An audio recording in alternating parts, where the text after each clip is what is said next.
everybody. This is Steve again. I'm back with another. Going to spend some time with the Baileys tonight in Japan. Really good to see them. It's nice. I love the Zoom things because we can actually see and talk with them a little bit. And so it's a privilege to have them. So Ken and Judy, it's good to see you this evening. First of all, let me correct Steve. It's noon. It's not tonight. It's noon. It's a future thing, right? Because you're in the future. We're way ahead of you guys. So how are we doing? How are we doing? We're glad to see you, and we're glad that we are here and not in cold Missouri right now. Yeah, we're having a few days. So, how's the work going? How are things happening there in Tokyo? We've got several praise items. We have what we call an international church now. Last April, a Korean family moved into our neighborhood, and the mom, who is probably mid-40s, maybe late 40s. Too specific. Yeah, she looks that way anyway. She's a dedicated Christian, and she's been coming faithfully.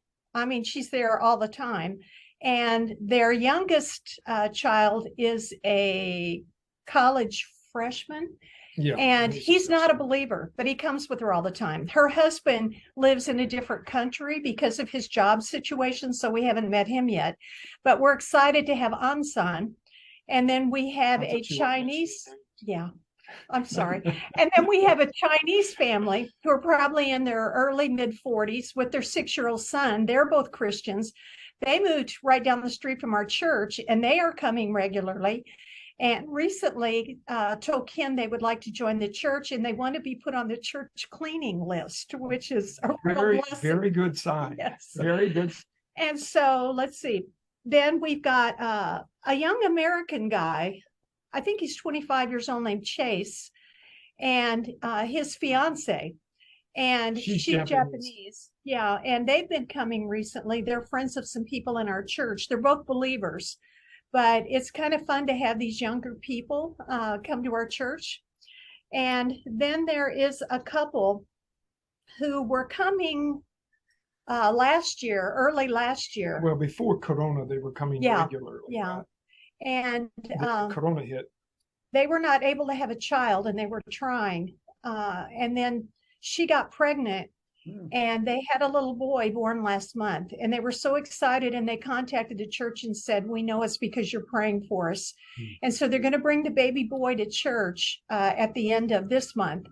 And he's a believer, but she's not. And Ken has spoken with her about salvation, and she seems open to it. So, we're hoping that she will accept Christ very soon. Let's see. We've got 2 new little kids who are joining our Friday Mommy and Me class this month. So that's exciting. We're looking forward to building relationships with those kids and their families. We had a game night. Was that in January? It wasn't. We just had it last one. And we had 33 people come, and 21 of those people were from the Friday Mommy and Me class. So that was exciting to have them all there at the same time. And 3 of the dads came. 2 of the dads have come to different things at the church, but one of the dads had never been into church. So he said, hey, this isn't as bad as I thought it was. So we're hoping that he will come to more things at the church. And so that's a praise item and a prayer request. So we are going to have a Korean cooking class with the Korean lady I mentioned on March 15th. And we're opening that up to the Mommy and Me classes. So we're hoping to get some of those women to come to that. Or even dads. Anybody. But because it's in the church and it's Christians who are presenting it, it gives us a chance to do pre-evangelism with a lot of those people. So that's exciting too, that we're going to have a Korean class. So cooking class. That's true. Yeah. And so we're just really encouraged right now because there's a lot of good things happening. So God's opening a lot of doors. Yeah. Ken, could you talk a minute about something that Judy was saying there that I remember from Spain? As Americans, we really don't get how hard it is for when missionaries go to Japan or Spain or wherever, how hard it is for someone who is invited to one of our church services to make that initial connection, that initial contact? How would a Japanese person, how do they see, or when they are invited to a Christian church, what is going through their mind? What are they trying to process? Yeah. Can I preach a little bit? Sure. Okay. Sorry. So the Exodus, the original generation that came out of Egypt didn't pass on into the promised land. As a matter of fact, Moses didn't even pass on to the promised land. They had been under a culture that was anti-true God and pro-man God for 300 years. And they just could not get out of the habit of going to the government or going to man to meet their needs. And so God, for 40 years, was it 40 years in the wilderness? Seems like a long time. 40 years in the wilderness led them and tested them to have an epiphany that God is the one to be trusted and looked upon. And so what finally happened was that whole generation died out. But the younger generation that was on the trip through the 40 years, they were allowed to go in and they defeated the enemies of God and possessed the country. Sorry, I'm getting too. No, it's good. That's what I think Japan is like. Japan is like the culture where these people have never known what it's like to trust in a true and living God. You look to the government, you look to other people. Even the concept of sin is not focused on God. It's focused on your relationship to other human beings. And so trying to get somebody from that, not just a lifetime, but multiple generations of a lifetime of a culture that focuses on the creation for its needs rather than the creator is a very difficult task indeed. And the default is to not trust in a God you cannot see. And that's our task, is helping people to see God. And so all we can do is pray for the miraculous, that when something happens, this Hoshino family, we prayed with them for a couple of years for them to have a child. And lo and behold, after we began to pray for them, she had a child.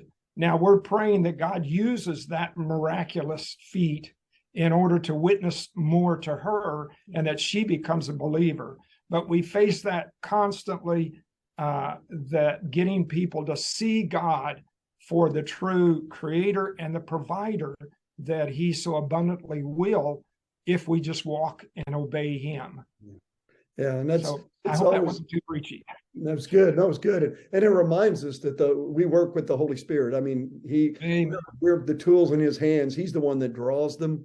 And it's amazing in that setting. I think even as Americans, it's amazing when anyone decides to put their trust in the one true God. And so that's a really blessing. I'm so excited about what you're sharing tonight from Japan. We continue to pray and lift up your church. Judy, some prayer requests that we could remember to pray for you over the next few weeks. Well, the thing that's always at the top of the list is we deal with a lot of senior citizens, people in their mid 70s and 80s. And many of them have heard the gospel many times, but they still don't feel that need to accept Christ. And Mr. A, we've mentioned prayer for him several times. He was in the hospital for about 6 weeks over Christmas having back surgery. And he came back about 2 weeks ago, and he was in Bible study last week and then yesterday. And he's so enthused to read and study the Bible. But then, you talk to him about accepting Christ and goes, well, Japanese don't need that. And so we just pray that his wife is a believer. Mm-hmm. And he just doesn't feel the need to accept Christ. And I told him a few weeks ago, I said, Ariyoshi-san, you're not getting any younger. You need to think about eternity. And he says, no, I don't need that. So we just keep praying for him. And then we've got the English Bible class that I do at Ediso Church, those ladies that Evelyn Hersey started. that class back in the 70s, and I took it over in the 80s. And they've studied the Bible all these years. They can quote the Bible better than I can, but they just don't feel the need to accept Christ. And I know that the Holy Spirit is working in them. Maybe they don't recognize that, but especially pray for the senior citizens that we deal with. These families, as I said, we're really enthused about, them coming into the church for different things. But just pray that over Christmas, that was one of our great opportunities. We always give out Christian books at Easter and Christmas because they allow us to do that then. And so the moms also got Christian literature, that they would let those words that they're reading really work in their hearts, and that the little kids will remember things they've been taught that is Christ-centered. We're teaching Christian songs to the kids. That these families would accept Christ, because they definitely need to be raising their kids in a Christian environment. And other than that, what do you think is a prayer request? Well, I just trying, the Carneys are working with us, Rusty, Brenda, Grace, and Kelton, and Catherine, and all of them share in the ministry. The kids are there as much as they can be. They have school conflicts and things like that, but as much as they can be, the kids are there, and they're just a tremendous blessing to be there. And so especially probably one of the reasons we had some of the men show up for this most recent game night with their families, even though they don't usually come to like mommy and me classes or any kind of Bible related thing. They came to that game night. And so we had real fun playing Kings in the Corner and different games with them. The only problem was I didn't think about it, and I just instinctively won the game. So I feel really badly about that, but I was the first one out. So anyway, I'll try to be more diplomatic in my gameplay from now on and lose a little more often. So. Well, let's wrap up. I'd like to ask you to just share a little bit about, I know back in the fall, maybe early winter, your account was having some difficulties. Of course, there's a lot of reasons for that, but what could we be praying about? And if someone wants to help with that, what do they need to do? Okay, those who get our newsletter, remember when we moved in here over a year ago. Yeah. This is a government-owned building, and the only way we could rent an apartment here was we had to put up 1 year in advance of rent. So we paid that all at once. And so that was not coming out monthly from our account after that. Well, back in November, December, that ended. And so now we're having to take out our rent every month, which is slowly draining our account as far as we're not having enough money come in. And so we would like prayer that our account balance will grow so we can stay another year at least before we have to return to the States to raise more money. Yeah, we'll take it a year at a time. Yeah. And we know God can do it because he's done it so many times. Ken was talking about the 40 years. We're in our 41st year as international missionaries here in Japan. I came when I was a baby.